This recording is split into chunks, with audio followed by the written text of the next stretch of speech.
fight the armed forces of Pakistan, and that remains intact for all times to come. Okay. تو اس لیے ان کو بڑی اچھی طرح پتا ہے, یہ صرف ایسی باتیں کر کے اپنی سیاست چمکا رہے ہیں, یہ this has been their way since forever. ٹھیک ہے. اچھا ساتھ صاحب, جو آمنہ بات کر رہی ہیں کہ ڈونلڈ ٹرمپ جو نریندر مودی کا بیان ہے, خاص طور پہ پی او کے جس کا میں نے تذکرہ بھی کیا, اس کی اتنی سگنیفیکنس اس طرح سے نہیں ہے کیونکہ وہ فیس سیونگ کر رہے ہیں, لیکن میرا جو پوائنٹ آف ویو ہے وہ اس سے کچھ مختلف ہے. مجھے لگتا ہے اس کی سگنیفیکنس ہے کیونکہ ظاہر ہے ان کی جو بات ہے اس کو ہم لوگوں کو سیریسلی لینا پڑے گا, جو کہ ہم لیتے بھی ہیں. اوبویسلی پاکستان کی حکومت لیتی ہے, پاکستان کی اسٹیٹ لیتی ہے. ایک تو ڈونلڈ ٹرمپ کا رول اس میں آپ کو لگتا ہے کہ وہ اتنا سنجیدہ ہیں کہ وہ اس کا حل جو ہے وہ کروائیں گے, یا اس معاملے کو آگے لے کے جائیں گے, یا پھر صرف ڈونلڈ ٹرمپ جو ہے وہ کریڈٹ لینا چاہتے ہیں پوری دنیا کے سامنے, کیونکہ وہ چاہتے ہیں کہ پوری دنیا جو بھی جگہ ہو اس پہ ان کی بات ہو رہی ہو, اور جس طرح سے جو وہ چاہتے ہیں کہ ہر کوئی میری بات کر رہا ہو کہ میں نے امریکہ کو ایک بار پھر سے عظیم بنا دیا, اور میری بات ہو رہی ہو کہ میں تو بہت امن پسند ہوں, میں نے پوری دنیا کے لیے امن کا جو ہے وہ خواہاں ہوں. صرف یہ کرنا چاہ رہے ہیں؟ دیکھیے, پاکستان اور انڈیا کا کشمیر کے اوپر مختلف موقف ہے.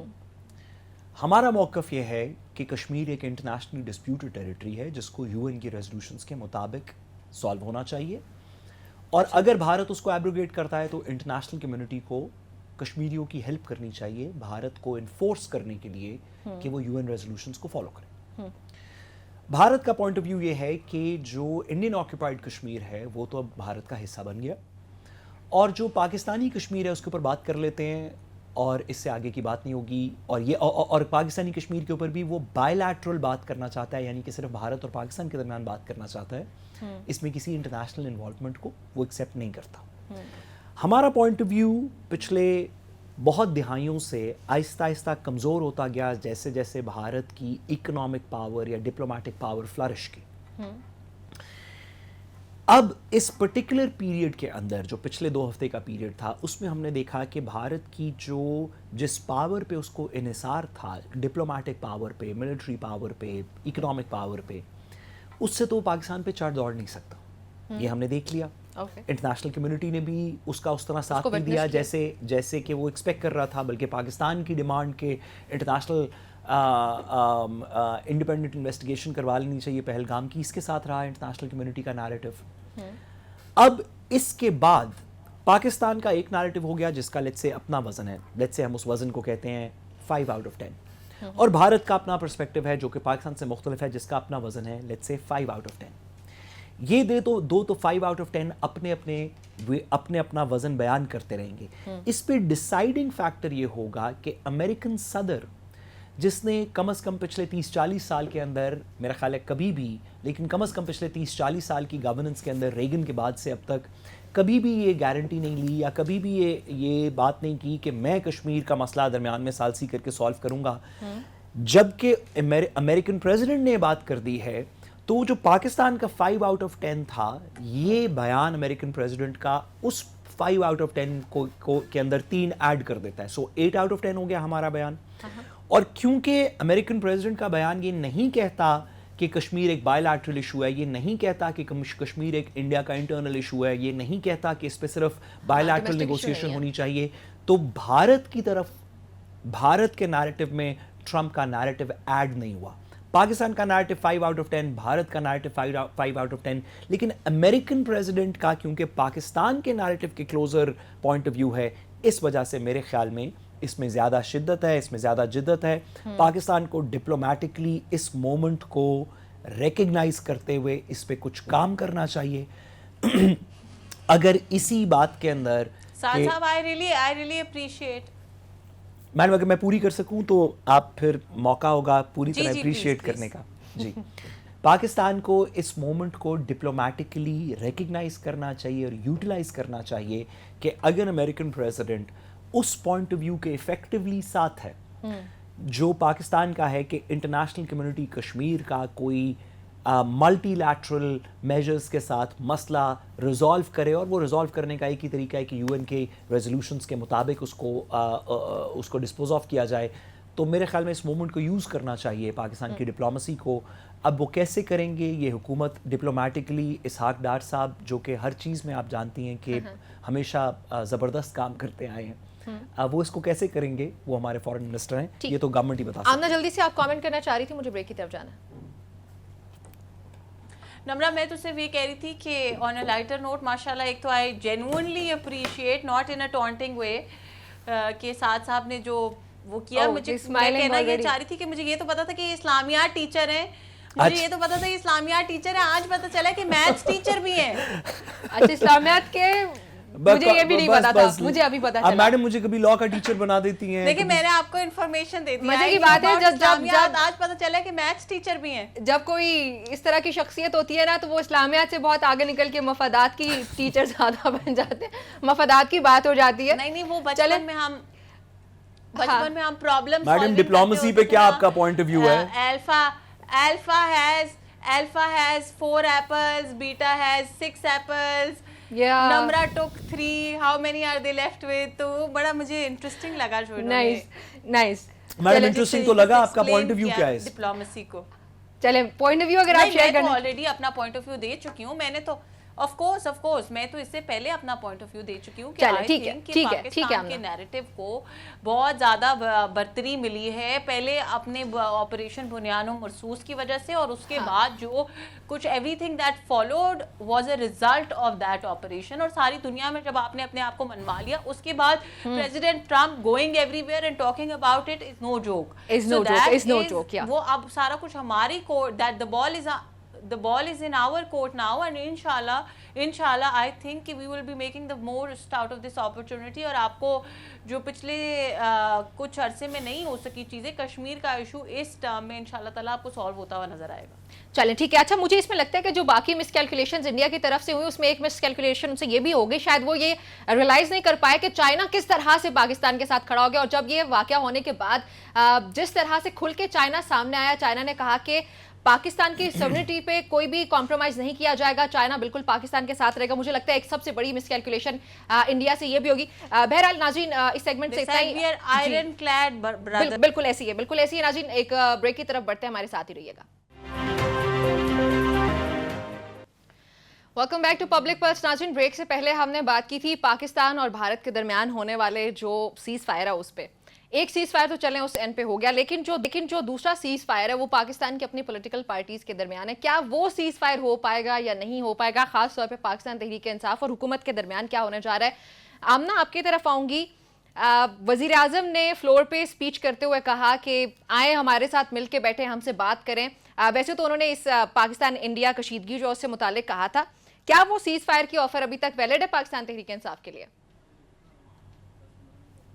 نمرا پاکستان تحریک انصاف کے لیے تو ہم ڈے 1 سے باہیں پھیلا کے کھڑے ہیں, چاہے وہ پرائم منسٹر ہوں, چاہے وہ چیف منسٹر ہوں, چاہے وہ ہم ادنا کارکن ہوں پولیٹیکل پارٹیز کے, حکومت کے, ہم تو سب یہ کہہ رہے ہیں کہ تحریک انصاف اتنی شرارتی ہے جو نہیں مان رہی ہے, پاکستان کے لیے کام کرے. نہیں صرف پاکستان تحریک انصاف یہ جو آپ لوگوں کی باہوں میں آ رہی ہے, آپ لوگ کب سے باہیں کھول کے بیٹھے ہیں. شر تک کا ورڈ ٹھیک تھا نمرا, لیکن شر کے آگے آرتی کے بجائے شر انگیز لگا دیں. اچھا ٹھیک ہے میڈم, آج کل تو کیونکہ شر سے بھرپور ہے, یہ ہر طرح کی شر سے بھرپور ہیں, اور اتنے استغفر اللہ with a very heavy heart I have to say, کہ یہ نہیں کہہ رہی کہ سب نے, بہت سارے کوئی 20-30% لوگ ایسے بھی ہیں جنہوں نے بہت پازیٹیو رول پلے کیا, چلو ہم 40% کر لیتے ہیں, جنہوں نے بہت پازیٹیو رول پلے کیا ڈیورنگ دیز وار ڈیز. لیکن آنیسٹلی افسوس کا مقام ہے کہ جس وقت پاکستان جنگ کے حالات میں تھا اس وقت بھی علیمہ خان اور عمر ایوب جیسے لوگ جو ہے وہ اپنی آپس کی سیاست کے اوپر فوکس تھے, اس وقت بھی وہ حکومت کو برا بھلا کہنے کے اندر مصروف تھے. مطلب سعد صاحب سے ہی کچھ سیکھ لیتے. سعد صاحب 4 دن کچھ نہیں بولے پاکستان کی حکومت کے خلاف, حالانکہ ان کا دن مشکل سے گزرتا ہے, شاید گھر میں ان کی فیملی والوں کو سننا پڑتا ہوگا, لیکن انہوں نے کیسے پاکستان آرمی کی طرح کا ریسٹرینٹ شو کیا اور انہوں نے کنٹرول رکھا اپنے اوپر.